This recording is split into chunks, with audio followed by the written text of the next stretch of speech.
오늘 우리에게 주시는 하나님의 말씀 요한복음 12장 12절에서 19절입니다. 제가 가진 성경 신약 168쪽에 있습니다.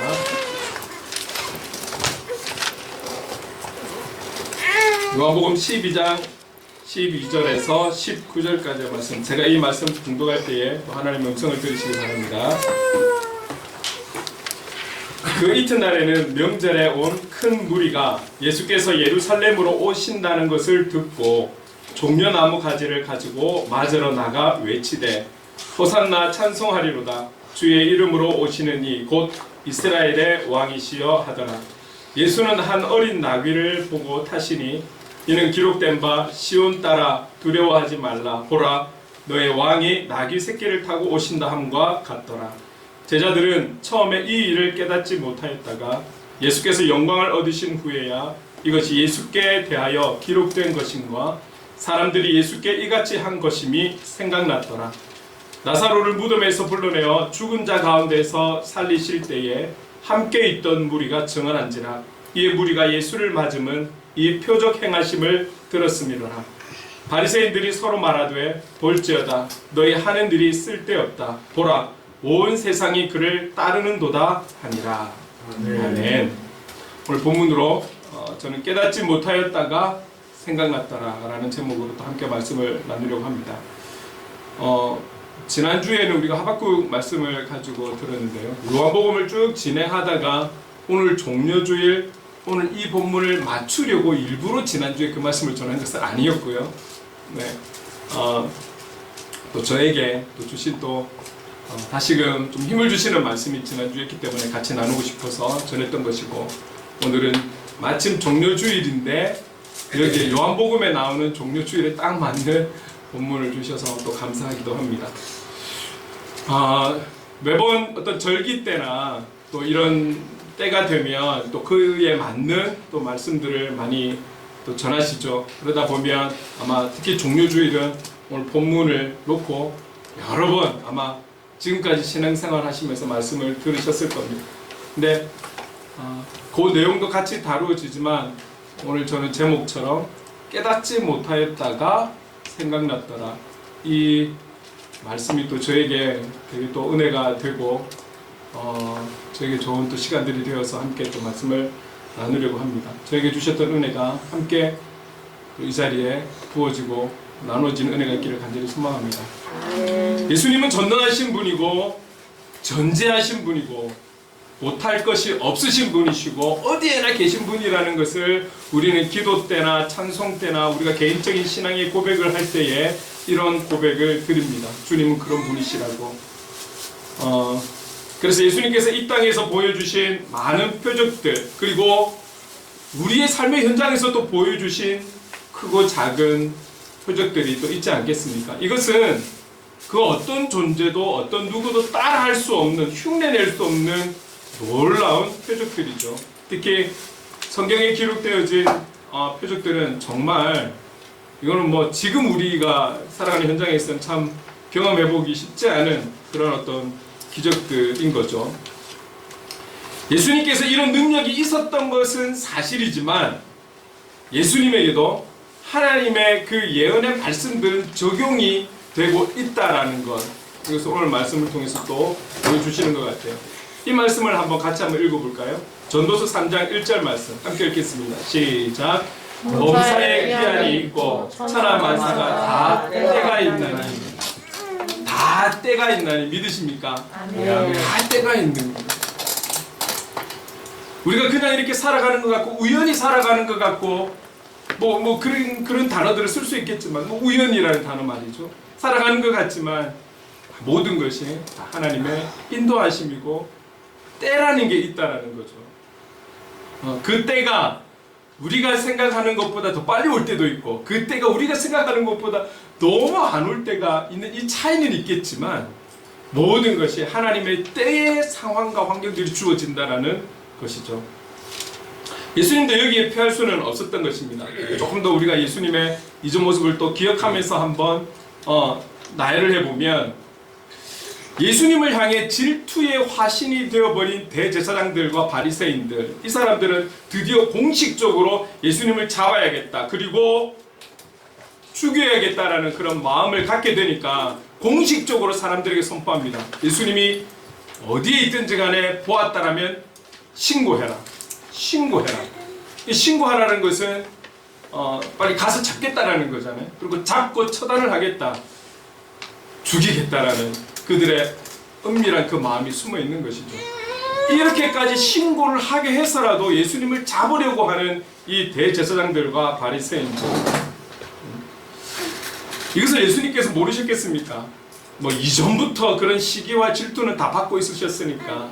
그러나 또 이때에 그냥 잠시 피한 것이 아니라 완전히 예수님의 그 드러낸 모습들을 완전히 숨기셔서 빈들 가까운 에브라임이라는 곳에 제자들과 함께 조용히 지내셨습니다. 시간이 어느 정도 흐르고 난 뒤에 이제 나가야지, 너무 답답하니까 나가야지, 이것이 아니라 하나님의 때가 되니까 다시 나사로와 마르다와 마리아가 있는 곳으로 갔죠. 그래서 잔치도 베풀고 여기에 또 마리아의 어떤 행위적인 그 신앙 고백을 통해서 또 주님과 함께 또 은혜들을 나누고, 자, 그리고 그 이튿날 드디어 예수님께서 이 땅에 살아가시는 날에서는 마지막인 유월절을 보내기 위해서 예루살렘 성으로 입성하시는 그런 상황, 그래서 오늘 본문이 나오게 된 것입니다.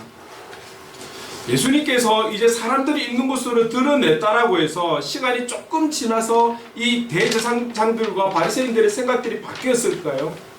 신고하라고 했던 이 공포가 다시 뭐 취소되고 그런 상황은 아니었던 거죠.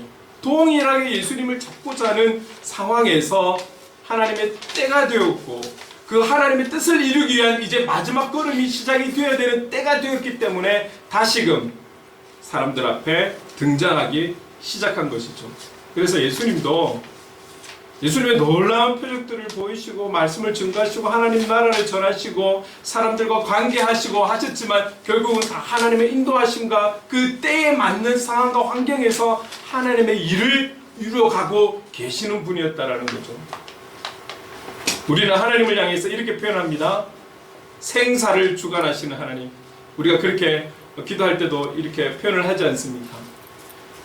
사는 것과 죽는 것, 이것을 주관하시는 하나님, 그 하나님을 우리는 믿고 있고, 우리가 지금도 살아있는 것은 그 하나님의 인도하심이고, 우리가 오늘 죽어야 된다면 그 또한 주관자 되신 하나님의 주관함이 있기 때문에 죽어야 하는 것이죠. 그래서 우리의 살고 죽음은 그분의 손에 달렸음을 믿고 우리가 고백하는 그런 문장인 것이잖아요. 예수님도 마찬가지죠. 예수님도 육을 입고 오셨기 때문에 태어난 때가 있으면 죽는 때가 있는 것이죠. 그러나 그 때는 예수님의 의지와는 상관없이, 대제사장들의 의지와는 상관없이, 바리새인들의 의지와는 상관없이 하나님의 주관 안에 있다라는 것이죠. 오늘 저와 여러분의 살아있음 그리고 때가 되어 죽음은 우리의 의지에 의해서, 환경에 의해서, 질병에 의해서, 사고로 인해서 이것이 아니라 우리의 생사의 주관자가 되신 하나님의 손에 달렸다라는 것, 우리가 기억하며 살아가야 할 것입니다. 예수님을 그렇게 죽이려고 애를 써보지만 그들의 생각대로 안 되는 거예요. 그들의 뜻대로 안 되는 거예요. 그러나 하나님의 때가 되니 그 죽음의 자리로 예수님께서 스스로가 등장하기 시작한 것이죠. 유월절을 지키기 위해서 예수님과 제자들뿐만이 아니라 온 땅에 사람들이 다 모여드는 거죠.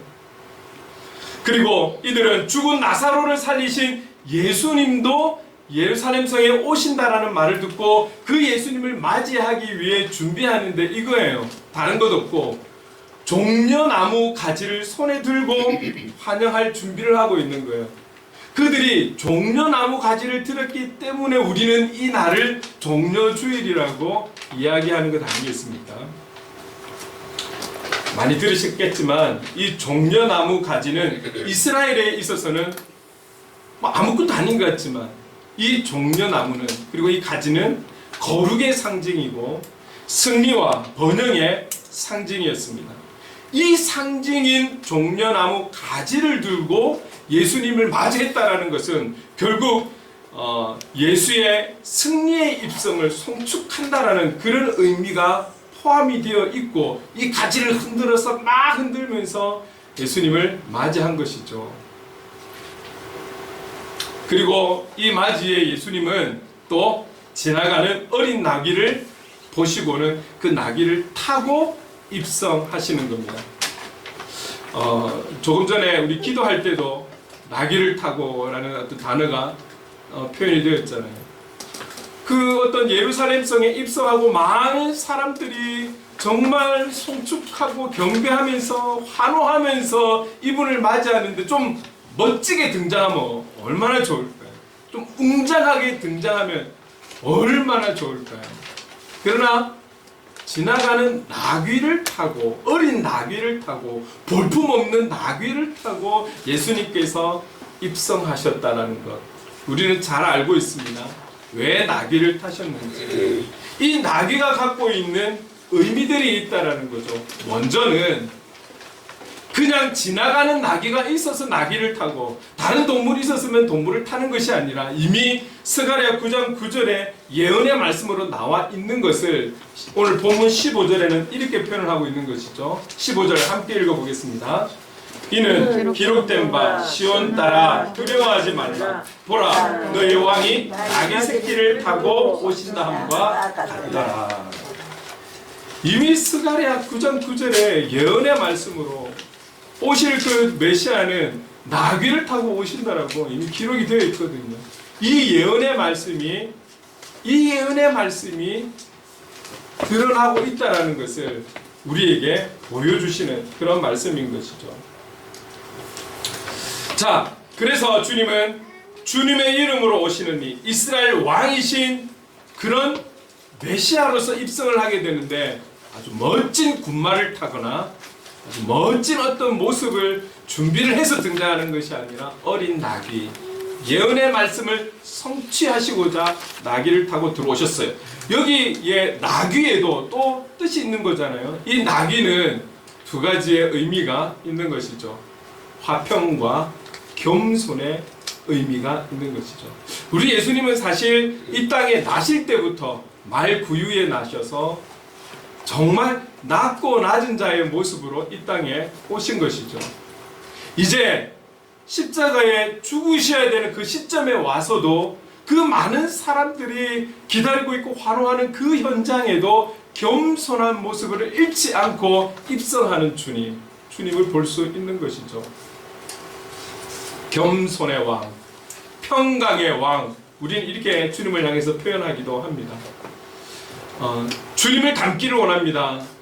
주님을 닮기를 원합니다라고 우리가 표현을 하잖아요. 어떤 모습을 닮기를 원하시면서 그런 고백을 하십니까?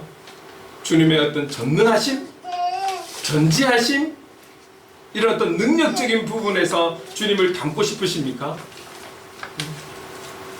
기적을, 표적을 보이고 말이죠. 많은 사람들에게 회복과 치료와 이런 은혜를 끼친 이런 모습이 닮고 싶으세요?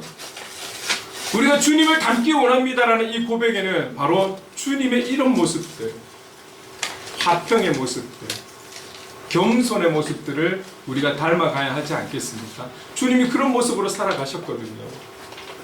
주님은 평강의 왕으로 오신 거죠. 평강의 왕으로. 여러분, 제가 이 말씀을 보면서 저를 비롯해서 우리 행복을 그리는 교회도 그렇지만 여러분들도 우리가 살아가는 교회 안팎의 모든 공동체에서 평강의 왕, 화평의 왕으로 오신 주님을 닮아서 여러분들이 존재함으로 인해서 그 공동체가 하나가 되고 모든 문제들이 해결이 되고 평화로운 그런 공동체가 되는 은혜가 있기를 간절히 소망합니다. 사람들이 모인 곳, 다시 말하면 죄인들이 모인 곳에는 정말 막 얽히고 설킨 문제들, 관계들 그렇게 될 수 있는 거잖아요.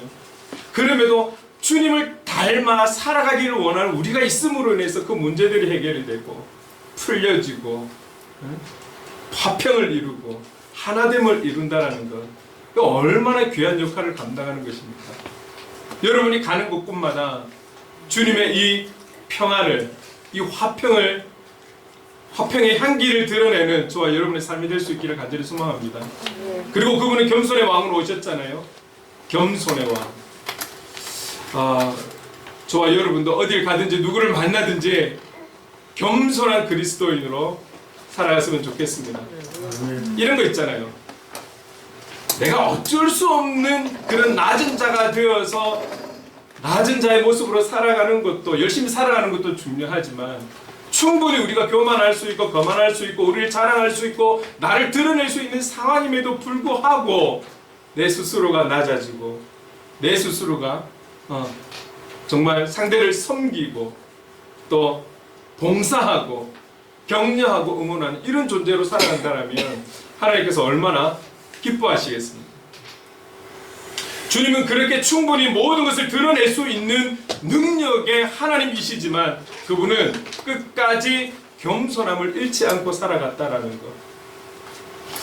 사도 바울이 이렇게 고백하잖아요. 나의 나된 것은 모든 것이 하나님의 은혜라는 것. 우리가 이 고백만을 함께 날마다 매 순간마다 드린다면 우리는 겸손할 수밖에 없을 거예요. 왜? 내가 이 자리에 선 것은 나의 능력 때문에 아니라는 것. 우리는 겸손할 존재라는 것, 그리고 하나님께서 모든 것을 세워주신다는 것을 잊지 않으면, 이것만 잊지 않는다면 우리는 겸손하게 살아갈 수 있는 것이죠. 그러면 또 어린 학생들은 이렇게 말도 할 수 있겠죠. 그러면 1등을 하면 안 되는 거예요? 1등을 하면 안 되는 걸까요? 1등 해야죠. 그리스도인들 중에서도 1등을 해야 됩니다. 그러나 정당하게 선한 경쟁 가운데 1등은 해야죠. 그러나 1등을 하고 난 뒤에 자세가 또 중요한 것 아니겠습니까? 이 사람은 누구나 내 이름 석자가 드러나기를 원하는 본능을 갖고 있고 죄악된 모습을 갖고 있거든요. 그런 높은 자리에 섰을 때 내가 1등 했을 때도 충분히 낮아질 수 있는, 그 낮아진다는 것은 그만큼 상대를 섬긴다라는 거죠. 상대를 높여준다라는 거죠. 상대를 나보다 낮게 여길 수 있다라는 이 자세가 겸손 아니겠습니까? 주님이 살아가셨던 그 겸손의 모습, 우리가 속한 모든 공동체에서 이 겸손을 잃지 않고 살아가는 저와 여러분 되었으면 좋겠습니다. 우리가 주님 보여주신 나귀를 타고 가신다는 이 두 가지 의미를 잊지 않고 우리의 삶의 현장에서 살아간다면 그 현장에 시간적 차이는 있겠지만 변화가 있지 않을까요? 우리는 그렇게 살아간다면 역사는 하나님께서 하시는 거니까요. 저와 여러분, 우리는 작은 부분이지만 그러나 누군가가 그렇게 살기를 바라고 누군가가 먼저 그렇게 행하기를 기다리지 말고 저와 여러분이 우리 주님을 닮아서 있는 현장에서 화평의 도구로 그리고 겸손의 도구로 쓰임받는 하나님의 사람 될 수 있기를 간절히 소망합니다. 오늘 본문 16절에 이렇게 말씀합니다. 함께 읽어보겠습니다.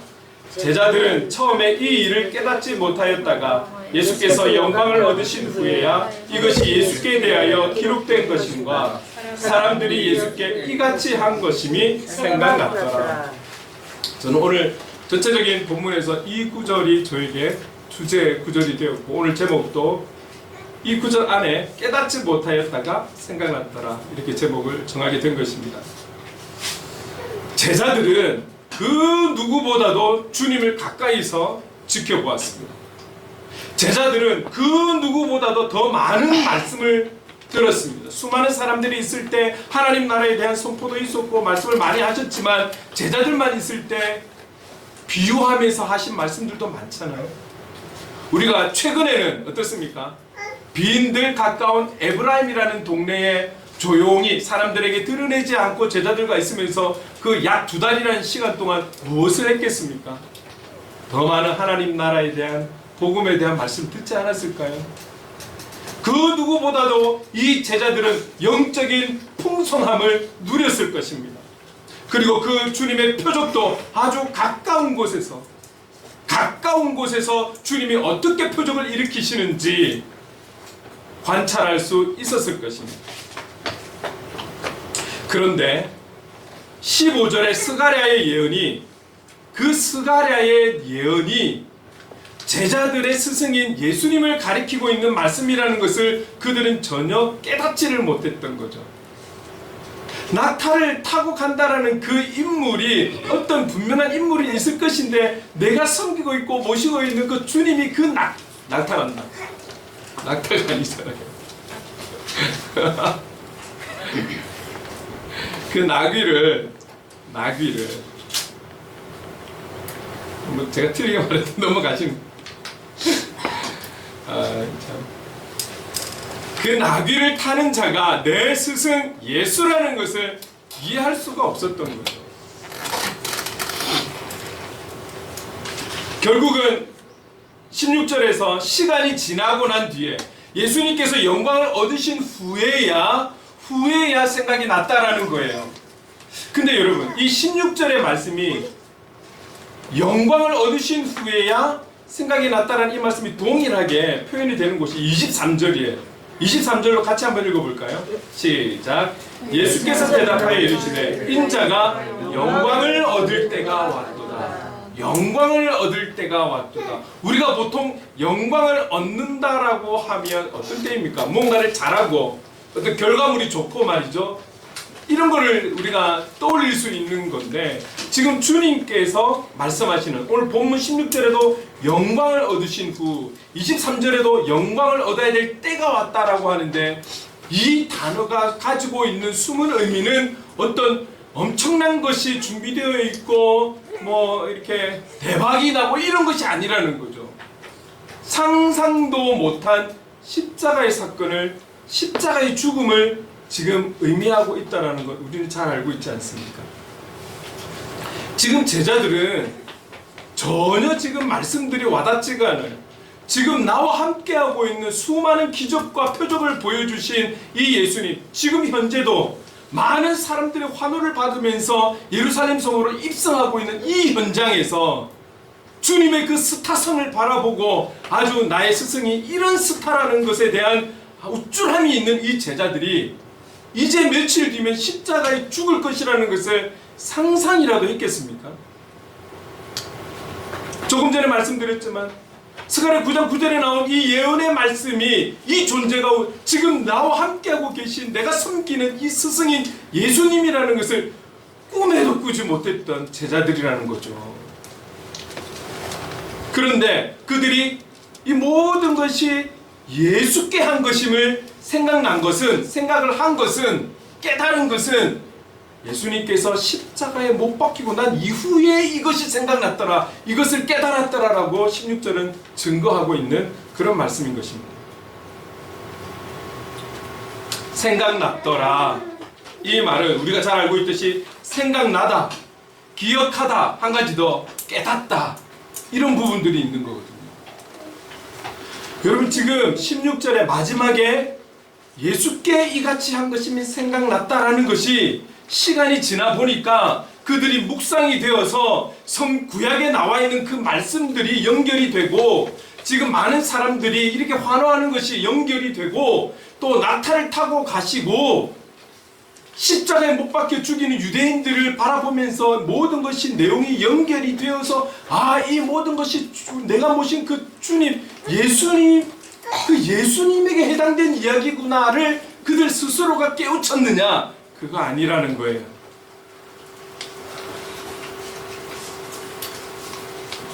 그들이 이렇게 다시금 생각이 나고 기억이 나고 깨달은 것은 하나님의 역사, 하나님의 도우심이 있었다라는 것을 우리에게 말씀하고 있는 것입니다.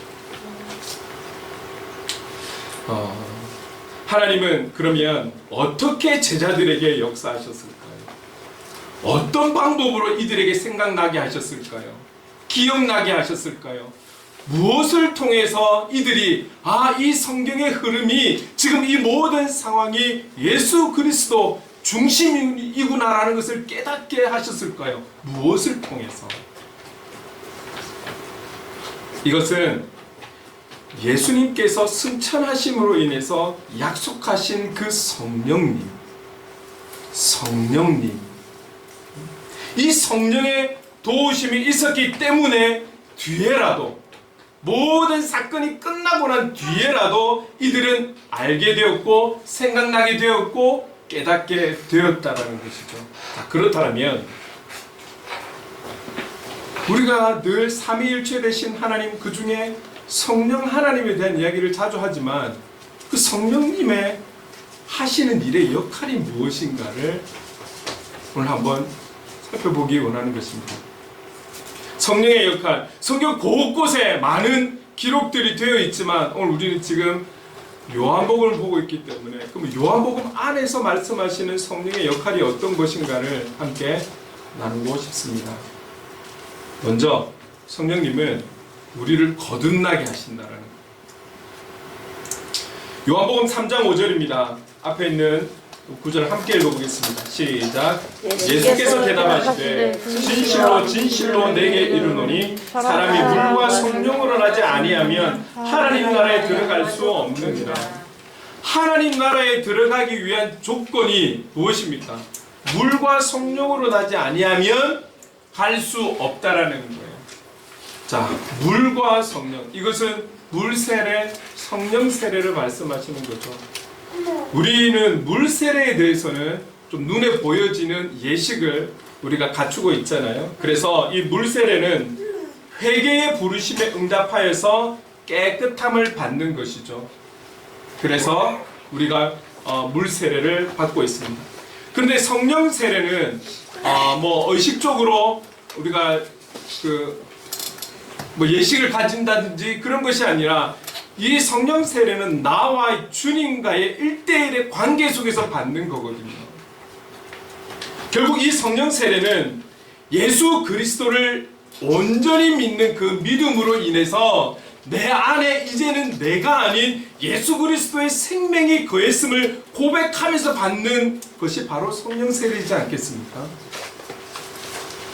물 세례는 회개에 초점이 맞춰 있다면 성령 세례는 내가 내 안에 주님이 함께 하신다라는 이 거듭남, 새로운 사람으로 거듭남에 대해서 말씀하고 있는 것이죠. 그래서 하나님 나라에 들어가는 그 중심된 조건은 물세례와 성령 세례가 이루어져야 된다. 다시 말하면 거듭남이 이루어져야지만이 하나님 나라에 들어갈 수 있다. 그래서 결국 이 성령은 우리를 거듭나게 하는 역할을 감당하신다라는 거죠. 저 자신도 그렇지만 우리 모든 성도님들께서 지금 이 자리에 계신 분들은 물세례는 다 받으셨어요. 회개의 세례는 다 받으셨어요. 이제는 받으신 분도 있고 아직은 조금 여러 가지로 생각 중에 있는 분들도 계시겠지만 이제 주님과 여러분 1대1의 관계 속에서 성령 세례를 받으셔야 됩니다. 온전한 예수 그리스도를 믿는 그 믿음의 고백과 함께 내 안에 내가 아닌 주님이 함께 하십니다. 얼마 전에 지배, 통치 이런 단어를 우리가 쓴 적이 있죠. 내 안에 우리 주님께서 나를 통치하십니다. 주님께서 나를 지배하십니다. 주님께서 나를 다스리십니다. 이런 자가 되었을 때, 이런 지배를 받고 통치함을 받는 자가 거듭나는 것 아니겠습니까? 거듭났다라는 것 아니겠습니까? 이 성령 세례를 받으셔야 하나님 나라에 갈 수 있다라는 것. 그래서 이 성령의 역할은 우리를 거듭나게 하신다는 것. 그래서 우리는 날마다 기도할 때마다 성령의 도우심을 구해야 하는 존재라는 것을 잊지 않았으면 좋겠습니다. 우리는 성령의 도우심으로 거듭남을 체험할 수 있고 그 성령의 도우심으로 하나님의 사람으로 결단하며 살아갈 수 있다는 사실을 잊지 않아야 할 것입니다. 그리고 또 다른 성령의 역할은 이것입니다. 우리와 영원히 함께 하신다라는 거예요. 여기에 대한 말씀은 요한복음 14장 16절 17절 말씀인데 함께 읽어보겠습니다. 시작.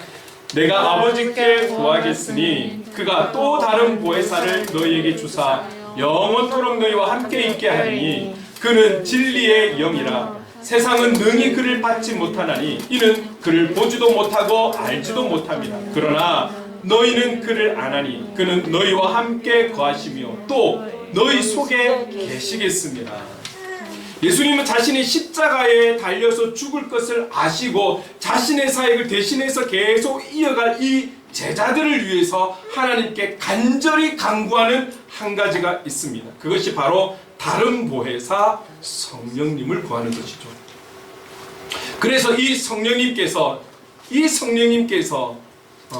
너희와 함께 영원히 함께 하도록 기도하겠다는 말씀인 거잖아요. 우리가 어려울 때마다 조금 힘들고 어려운 순간이 오면 이런 생각을 좀 공통적으로 많이 하는 것 같아요. 내 주위에 누군가가 없다. 나를 도와줄 사람 없고 나의 말을 들어줄 사람이 없고 나와 함께 이것을 나눌 수 있는 사람이 없다. 이 아픔을 나눌 사람이 없고 이 즐거움을 나눌 사람이 없고 누군가가 없다. 특히 힘들고 어려울 때는 내 곁에 누군가가 없다. 이제 이런 마음이 많이 들기도 하죠. 그리스도인이라고 해서 이런 문제들이 안 오는 것은 아닙니다. 눈에 보이는 그런 어떤 지체들이 없을 때는 왠지 외롭게 느껴지기도 하고, 그 시간들이 오래 가면 나는 혼자인가, 외톨이와 같고 왕따 당한 것 같고 그런 느낌을 받을 수가 있죠. 여기에 내가 하는 일마저 잘 안 된다면 더더욱 우리의 성품이, 우리의 감정이 망가져가는 그런 부분들도 분명히 있습니다.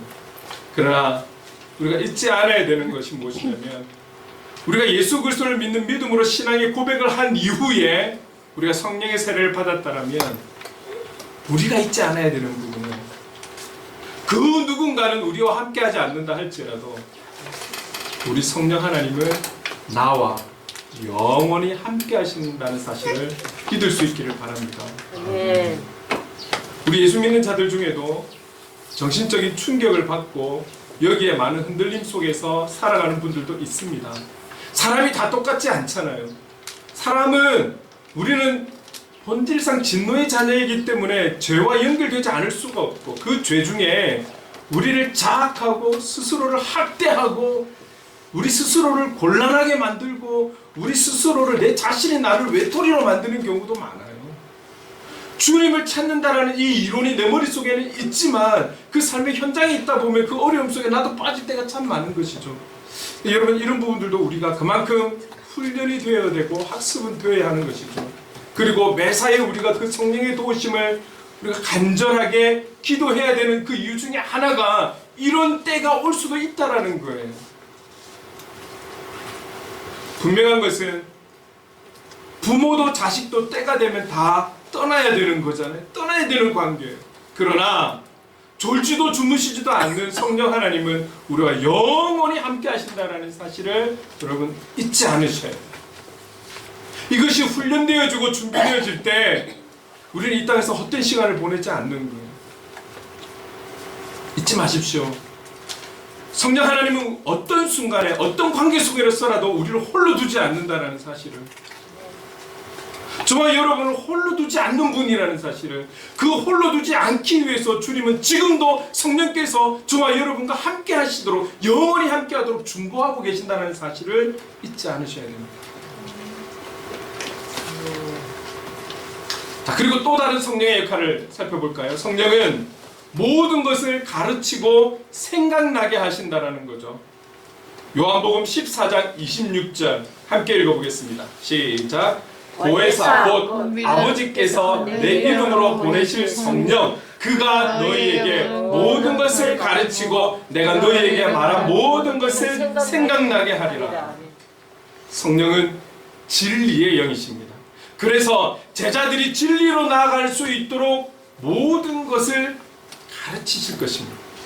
그리고 성령은 예수님이 말씀하신 그 모든 것을 떠올리게 하시는 거예요. 그래서 제자들이 모든 사건이 끝나고 난 이후에 가서야 그래도 생각할 수 있었던 것은 성령님께서 함께 하셨기 때문에, 가르치시고 생각나게 하셨기 때문에 깨달을 수 있었던 것이죠.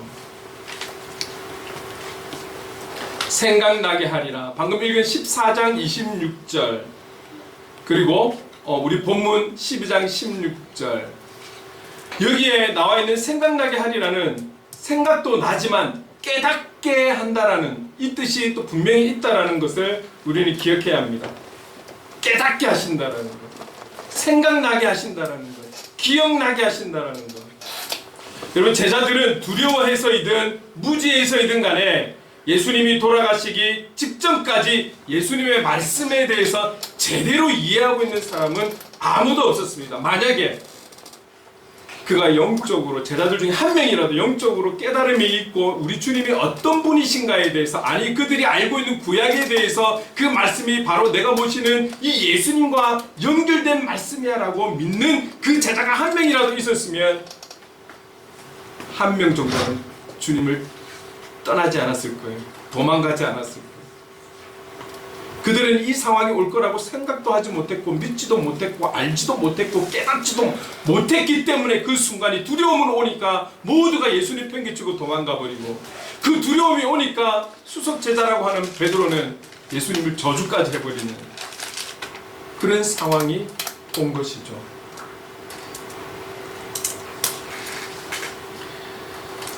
말씀대로 성령께서 오시니 제자들은 하나님의 말씀을 깨닫게 되는 것이죠. 그들에게 똑똑함이 있고 기억력이 좋고 배운 것이 있어서가 아니라 성령께서 알게 하셨기 때문에 뒤에라도 후에라도 깨달을 수가 있었고, 그 후에 그들은 제자로서 제대로 헌신된 삶을 살기 시작한 것 아니겠습니까? 성령의 도우심을 구할 때 성령은 우리가 깨달은 말씀을 떠올릴 수 있도록 도와주십니다. 들었던, 읽었던, 암송했던 그 말씀을 생각나게 하시는 거예요. 그리고 모든 영적 의미들을 깨우쳐 주시는 것입니다.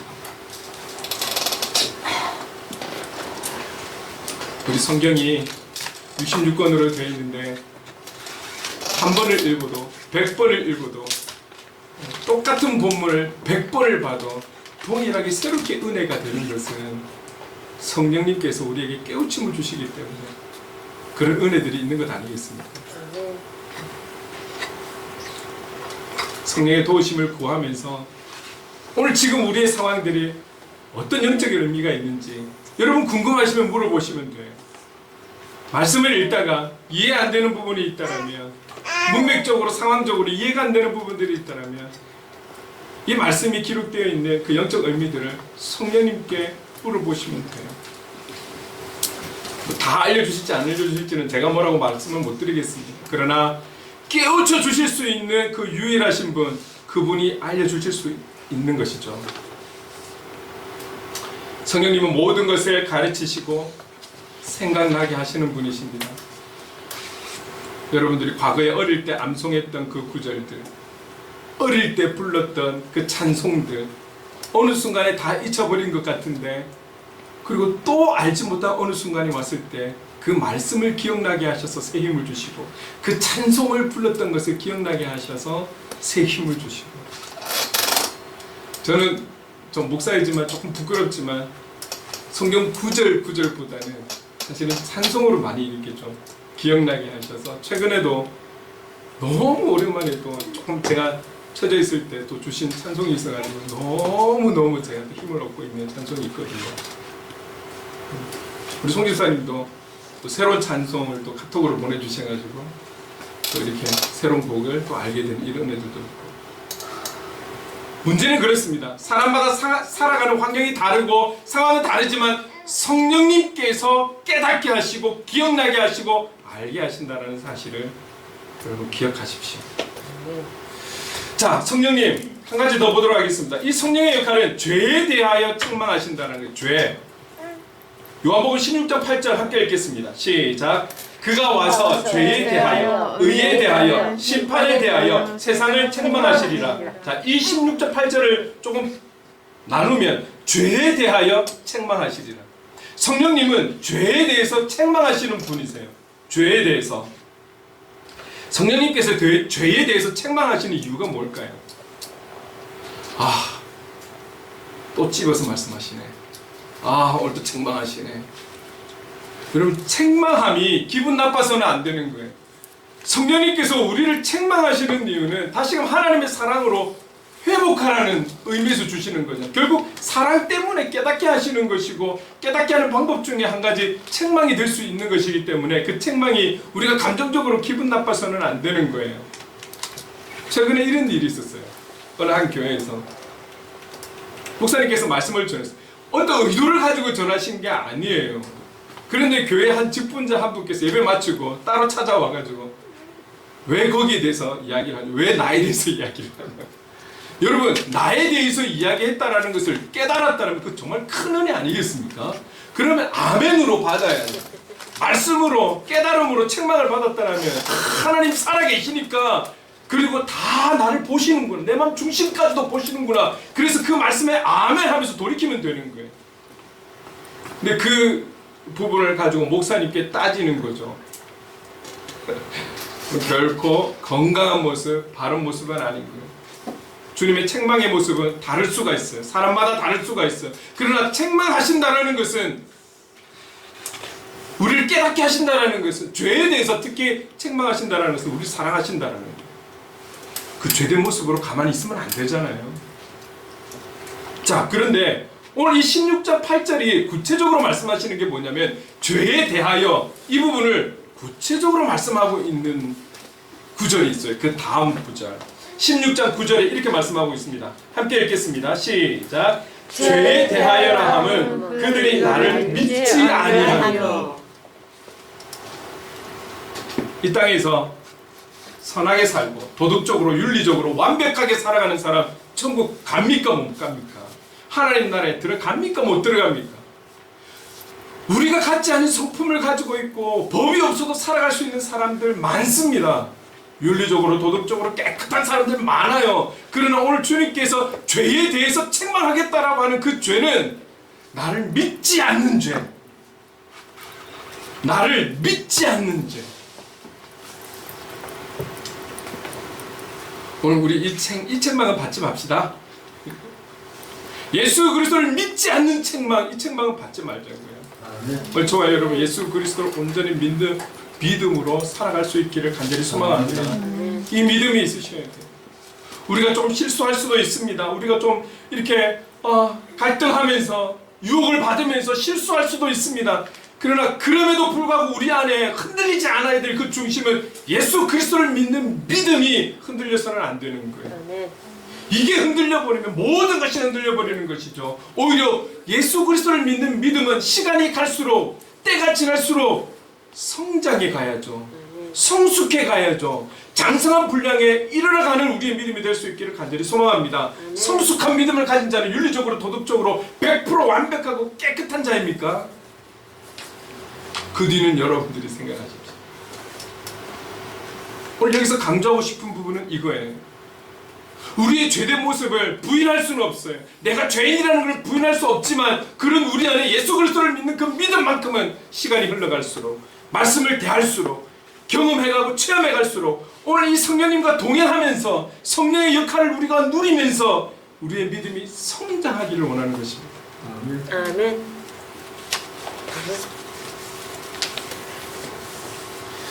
요한복음에 기록된 성령의 역할, 아마 이 이외에도 여러 가지로 하나님의 영, 성령해서 그 많은 구체적인 역할들에 대해서 기록된 것이 많을 거예요. 그러나 이것을 다 오늘 네 가지 이것도 다 한 문장으로 표현한다면 어떤 것이 될 수 있을까요? 여러분, 성령님은 예수 그리스도를 생각하게 하고 기억하게 하고 바라볼 수 있도록 인도하신다라는 것, 이 사실을 잊지 않으셔야 됩니다. 성령님의 역할은 우리가 어떤 상황에 있든지, 어떤 관계에 있든지, 어떤 감정에 있든지, 어떤 관계 속에 있든지 간에 오늘 우리의 영혼이 주님만을 바라볼 수 있도록, 예수 그리스도를 향할 수 있도록, 말씀 되신 예수 그리스도를 기억할 수 있도록 할 수 있는 그 역할이 바로 성령님의 역할이라는 거예요. 그래서 우리는 날마다 성령님 도와주세요, 성령님 도와주세요라는 이 말의 의미는, 숨어있는 표현은 어떤 것입니까? 주님을 보기를 원합니다. 주님을 만나기를 원합니다. 저에게 주신 약속의 말씀을 기억하기를 원합니다. 이건 아니겠습니까?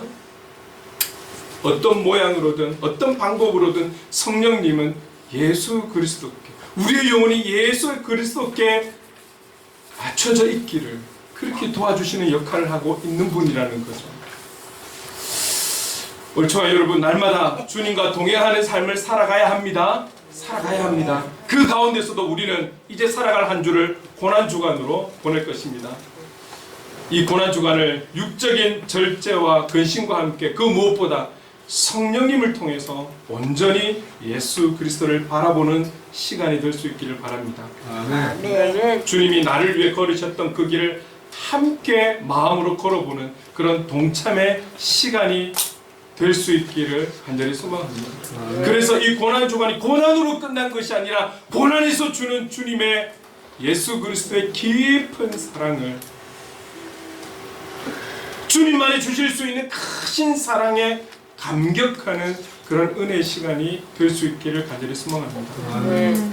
성령님을 통해서 깨닫지 못했던 것 깨달을 수 있는 시간, 잊어버리고 혹시나 잃어버렸던 부분들이 있다면 다시금 생각하고 기억하고 깨달을 수 있는 이 고난주간, 말씀 대신 예수 그리스도를 온전히 바라보는 은혜의 고난주간으로 함께 살아갑시다. 할렐루야. 아멘. 자, 그렇다면 오늘 제가 이 찬송을 준비를 했습니다.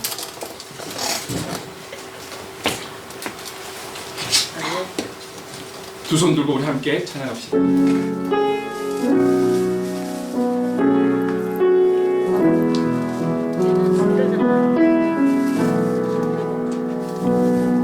두 손 들고 찬양합니다. 다시 오실 왕 여호와께 오직 주만이 나를 다스리네. 우리 다시 한 번 더 두 손 들고, 두 손 들고 찬양합니다. 다시 오실 왕 여호와께 오직 주만이 나를 다스리네. 주님만을 섬기니, 나 주님만을 섬기니, 헛된 마음 버리고 헛된 마음 버리고 성령이여 성령이여 내 영혼 충만하게 하소서. 주님 앞에 내 생명 드리리라. 나 주님만을 섬기리, 나 주님만을 섬기리. 헛된 마음 버리고 성령이여 성령이여 내 영혼 충만하게 하소서. 주님 앞에 내 생명 드리리라. 우리 함께 기도하기를 원합니다. 기도할 때에 성령님, 우리의 육적인 모든 것을 내려놓고 성령의 도우심을 통해서 늘 주님과 동행하는 삶이 되게 인도해 주옵소서. 이번 고난주간에 성령의 도우심으로 더욱 주님을 바라보게 하시고 주님의 크고 놀라우신 그 사랑을 깊이 깨닫고 경험하는 은혜의 시간이 되기를 원합니다. 성령님을 통해서 이 은혜의 시간이 될 수 있도록 도와주시옵소서. 성령님 도와주시옵소서. 우리 함께 통성으로 기도하며 나가겠습니다. 하나님과 부르신 하나님 아버지 감사합니다. 오늘 우리에게 하나님 아버지 귀한 말씀을 주신 하나님을 찬양합니다. 주님, 정말 오늘 우리가 하나님 아버지 이제 오늘 종료주일을 보내면서 하나님 아버지 고난주간을 보내게 됩니다. 하나님, 이 고난주간이 고난으로만 끝이 아니라 이 고난주간에 하나님 아버지 우리에게 허락하신 그 놀라운 그 위대하신 그 헌신의 사랑을, 그 깊이 있는 사랑을 다시 한 번 더 우리가 깨달을 수 있는 은혜의 시간이 되게 하여 주시옵소서. 이 22년도 2022년도 이 고난주간에 이때에 우리에게 주실 그 은혜, 이때에 다시금 생각나게 하실 말씀, 생각나게 하실 그 은혜들, 하나님 생각나게 하실 그 찬송들, 하나님 아버지 기억나게 하시고 하나님 그 말씀에 우리에게 주신, 나에게 주신 그 말씀에 대한 깨달음이 있는 이 고난주간, 그러므로 말미암아 우리가 예수 그리스도 앞에, 우리가 주님 앞에 온전히 설 수 있는 아버지 이 은혜의 시간이 될 수 있도록 주님 인도해 주시옵소서. 성령님 우리를 흡수하게 여겨주시고 하나님 아버지 성령님의 그 도심을 통하여서 은혜로 나아갈 수 있는 이 고난주간에 의미 있는 깊이 있는 복된 시간으로 하나님 아버지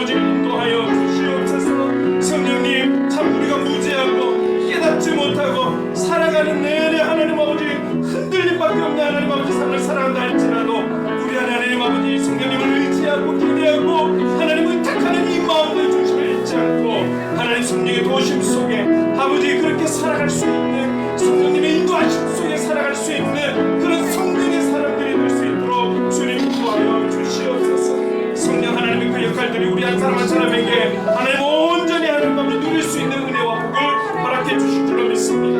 하나님 그 성령의 충만한 삶이 될 수 있도록 우리를 붙들어 주시옵소서. 우리를 붙들어 주시옵소서. 성령님 우리를 도와 주시옵소서. 사랑해 주님 감사합니다. 성령님을 통해 거듭난 하나님의 사람으로 살게 하시고 성령님을 통해 영원히 우리와 함께 하시고 모든 것을 가르치고 생각나게 하시고 죄에 대해 책망해 주시는 그 은혜에 감사를 드립니다.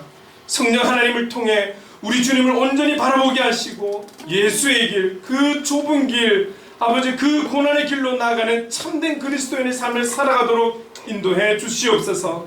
이제 고난주간을 보낼 때에 십자가의 놀랍고 위대한 사랑을 성령의 인도함을 통해 깊이 깨닫는 은혜의 시간으로 인도해 주시옵소서. 성령님 도와 주시옵소서. 예수님의 이름으로 기도드립니다. 아멘. 우리 모두 자리에 일어나서 찬송가 147장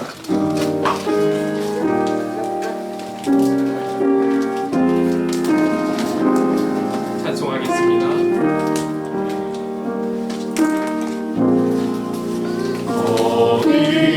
어디나 있었는가 그때에 주님 그 십자가에 달릴 때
영광 영광 어디나 있었는가 그때에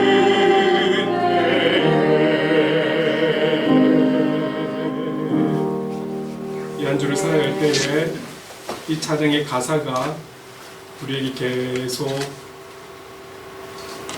우리 안에서 맴돌고 여기에 대해서 깊이 묵상할 수 있는 그런 시간이 되었으면 좋겠습니다. 기도하겠습니다. 우리 구주 되시는 예수 그리스도의 한량없는 은혜와 하나님 아버지의 무한하신 사랑하심과 성령님의 감화 감동 역사 충만하심이 십자가의 깊은 사랑을 깨닫지 못하고 잊고 살았던 우리, 성령의 도우심으로 그 사랑이 바로 나를 위한 헌신의 사랑이었음을 온전히 깨닫고 기억하고 생각나는 은혜의 고난주간으로 보내기를 원하는 이 자리에 함께하는 하나님의 사람들과 행복을 그리는 교회 위에 영원토록 함께 하시기를 간절히 축원하옵나이다. 아멘.